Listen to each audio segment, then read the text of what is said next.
L'ail est connu depuis la nuit des temps pour ses effets antibactériens et antiviraux.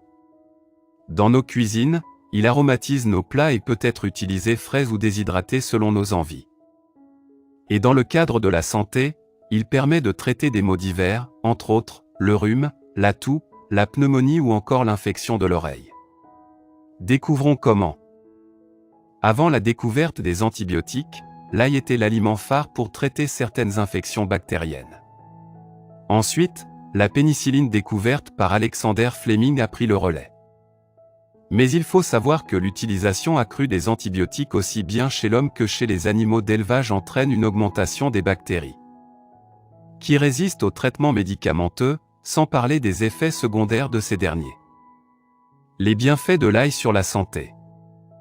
Faisant partie de la famille des Aliacées, il a été prouvé par une étude que l'ail, l'oignon, la ciboulette ou encore le poireau sont des agents préventifs contre les cancers de l'estomac et de l'intestin.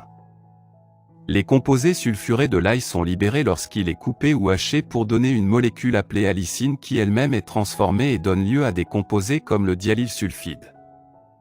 Le diallyl-disulfide est l'ajoène qui joue un rôle de protection contre la prolifération des cellules cancéreuses et les maladies cardiaques. De même, l'ail est riche en antioxydants, comme les flavonoïdes et les tocophérols qui protègent des radicaux libres, source de maladies graves. Par ailleurs, les composés nommés saponines, que l'ail contient permettraient de diminuer le cholestérol sanguin chez l'animal et favoriser une protection contre le risque de maladies cardiovasculaires. De plus, l'ail pourrait combattre certaines infections comme la pneumonie ou encore le rhume, la toux et les maux de l'oreille. L'ail pour combattre la pneumonie. Dans une étude élaborée par l'Institut de recherche sur la santé et la nutrition en Éthiopie, il a été conclu que l'ail pourrait être utilisé comme un agent antibactérien efficace pour lutter contre le Streptococcus pneumoniae, causant la pneumonie. L'ail pour prévenir le rhume. L'ail contient des propriétés antimicrobiennes et antivirales pour prévenir la grippe ou le rhume et selon une étude il pourrait prévenir l'apparition du rhume. Même si les preuves relatives à son efficacité pour traiter le rhume restent insuffisantes et nécessitent des études supplémentaires. L'ail contre la toux. L'allicine qui est un composé puissant de l'ail permet de combattre les bactéries et virus, ce qui permettrait éventuellement à l'organisme de lutter contre l'infection qui cause la toux. Mais tout comme pour le rhume, l'ail doit être utilisé en matière préventive afin de stimuler le système immunitaire et d'éviter les infections et par conséquent la toux. L'ail pour le mal d'oreille. Selon une étude parue dans JAMA Network, des gouttes auriculaires contenant entre autres de l'ail, Allium sativum, ont permis d'atténuer les douleurs de l'oreille dues à une infection de l'oreille moyenne. Comment utiliser l'ail pour traiter ces maux?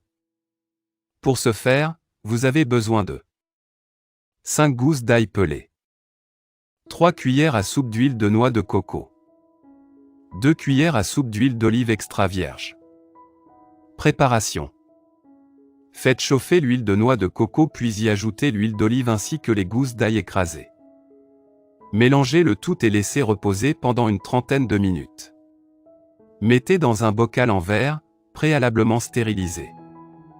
Pour l'infection de l'oreille, vous pouvez mettre une goutte à l'intérieur et autour de l'oreille. En cas de toux ou de rhume, massez la poitrine avec cette lotion. En cas de douleur au sinus, frottez les narines avec cette préparation. Vous pouvez également masser votre cuir chevelu avec cette préparation en cas de chute de cheveux. Mise en garde. La consommation de l'ail est déconseillée aux personnes qui souffrent d'une maladie du sang. Il est déconseillé de prendre de l'ail avant une opération chirurgicale du fait de son effet anticoagulant qui peut induire une hémorragie. Il est déconseillé aux femmes allaitantes de consommer de l'ail à cause de son goût qui peut altérer le lait maternel.